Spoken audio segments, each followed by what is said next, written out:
বন্ধুরা, বিকেলের দিকে হালকা ফুলকা কিছু একটু স্ন্যাক্স খেতে ইচ্ছে হচ্ছে, বা বিকেলে বা সন্ধ্যাতে চায়ের আড্ডাতে এরকম একটু তেলে ভাজা স্ন্যাক্স বানাতে ইচ্ছে হচ্ছে, যাতে চায়ের আড্ডাটা ভীষণ সুন্দরভাবে জমে ওঠে। তাহলে বেশি কিছু না, ঘরে থাকা দুটো উপকরণ দিয়েই বানিয়ে নিন এত সুন্দর স্ন্যাক্স রেসিপি।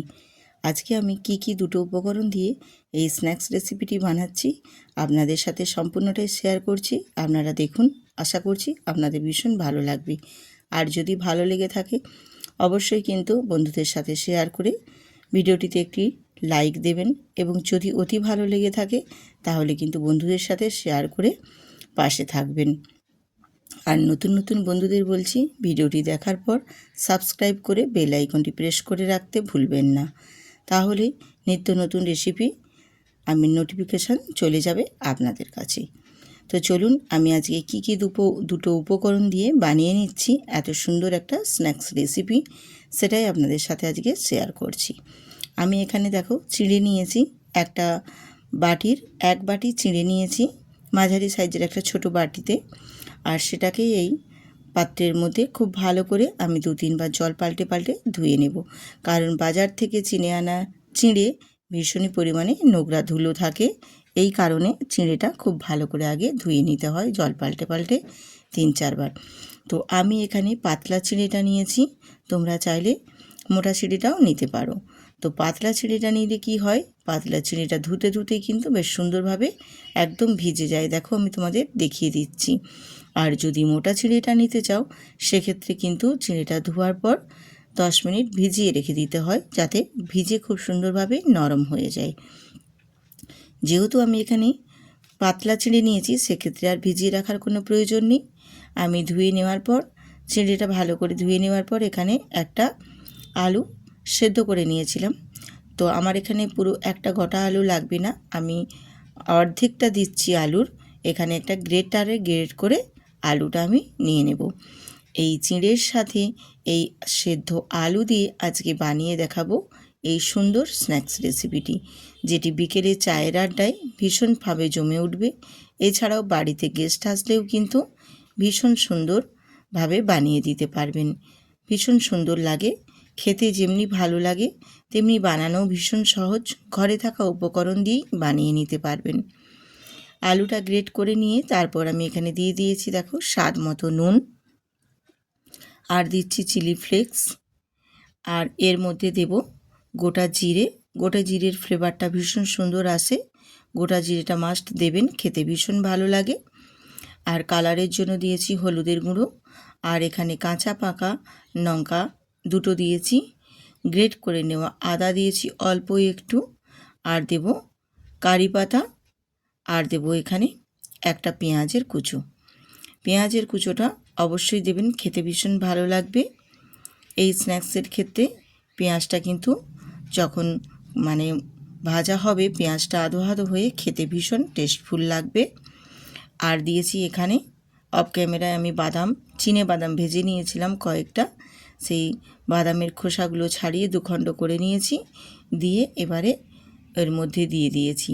বাদামটা দিলে কিন্তু খেতে ভীষণ ভালো লাগে এই চিঁড়ের স্ন্যাক্স রেসিপিটির ক্ষেত্রে। বাদামটাও কিন্তু অবশ্যই দেওয়ার চেষ্টা করবেন। বাদামটা দিয়ে তারপর আমি এবারে সব কিছুটাকে খুব ভালো করে মাখিয়ে নিচ্ছি। কেউ স্কিপ করে দেখবেন না, তাহলে বুঝতে পারবেন না আমি কিভাবে আজকের এই স্ন্যাক্স রেসিপিটি বানিয়ে নিচ্ছি। পুরোটা দেখবেন, ভালো লাগবে এবং বুঝতেই পারবেন কিভাবে আমি এই স্ন্যাক্স রেসিপি কি উপকরণ দিয়ে বানিয়ে নিচ্ছি। ঘরে থাকা কিন্তু সমস্ত উপকরণ দিয়েই আমি বানিয়ে নিচ্ছি, বাইরে থেকে কিছু এক্সট্রা কোনো কিছু প্রয়োজন লাগবে না। ঘরে যে সমস্ত আমাদের উপকরণ থাকে সেই সমস্ত উপকরণ দিয়েই আজকে বানিয়ে দেখাবো এই চিঁড়ের স্ন্যাক্স রেসিপিটি। আমি খুব ভালো করে দেখো মেখে নিয়েছি। এবারে হাতটা ধুয়ে তারপর ফিরে এসে তোমাদের দেখিয়ে দিচ্ছি। দেখো আমি হাতটা ধুয়ে চলে এসেছি। এবারে এই ডোটা থেকে আমি অল্প একটু নিয়ে নেব, নিয়ে এবারে হাতে তালুতে এইভাবে একটু ঠেসে ঠেসে একটা গোল ছোট্ট ছোট গোল কাটলেটের মতো শেপের আমি এখানে শেপ দিয়ে বানিয়ে নেব।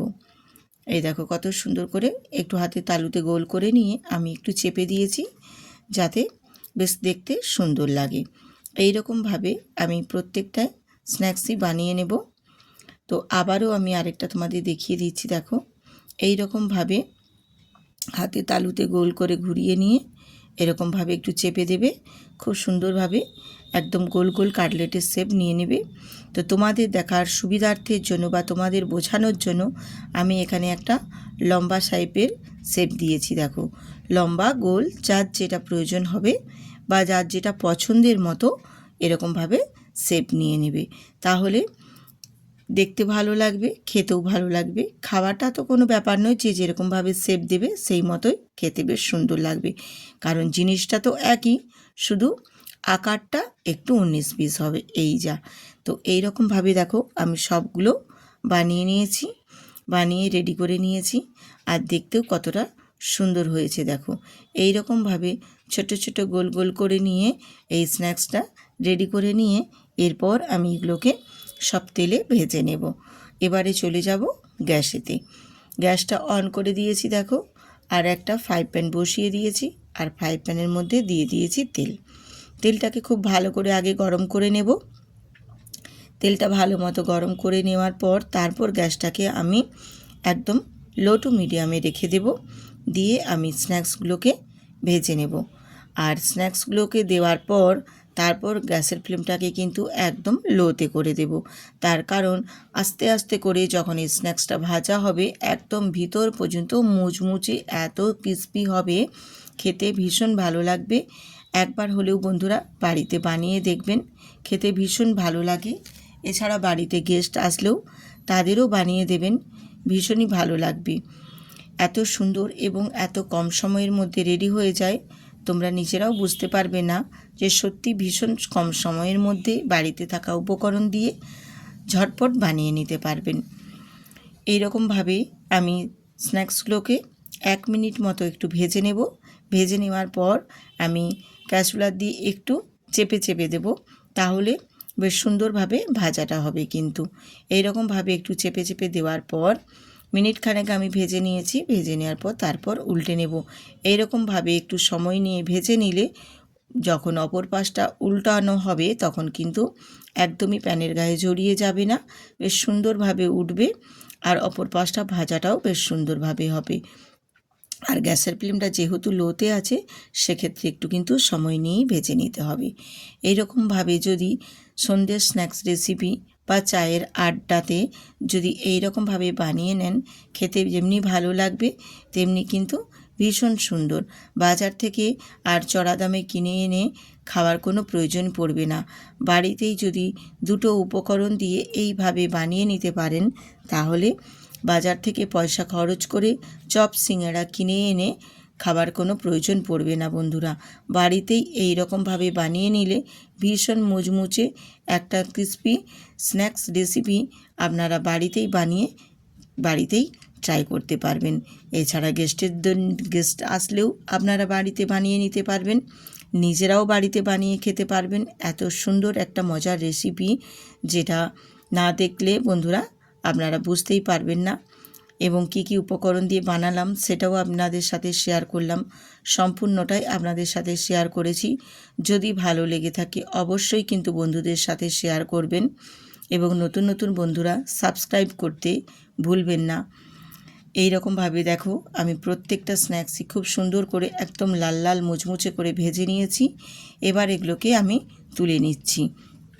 ভাজাটা কত সুন্দরভাবে হয়েছে দেখো, দেখলেই নিশ্চয়ই বুঝতে পারবে যে কালারটা দেখে ভাজাটা ভীষণ সুন্দর এবং ভীষণ মুচমুচেও হয়েছে। আমি সবগুলোকে দেখো তুলে নিয়ে চলে এসেছি। এবারে তোমাদের দেখিয়ে দেব কতটা মুচমুচে এবং কতটা সুন্দর হয়েছে। আমি একটা ভেঙেও তোমাদের দেখিয়ে দেব এবং কেটেও তোমাদের দেখিয়ে দেব। দেখতে কত সুন্দর লাগছে দেখো, দেখে বোঝা যাচ্ছে যে কতটা মুচমুচে হয়েছে।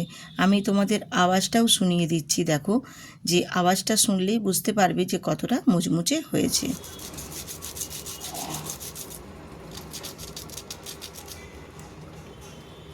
চিড়ের সাথে একটি উপকরণ মানে সেদ্ধ আলু দিয়েই বানিয়ে নিতেই দেখো এত সুন্দরভাবে বানানো হয়েছে। এখানে কিন্তু কোনো সোডা বা কোনো চালের গুঁড়ো বা ময়দা কোনো কিছুই কিন্তু ইউজ করা হয়নি। শুধু চিড়ে আর আলু দিয়েই বানিয়ে এত সুন্দরভাবে একটা স্ন্যাক্স বানিয়ে নেওয়া যেতে পারে, সেটাই আজকে আপনাদের সাথে শেয়ার করেছি বন্ধুরা।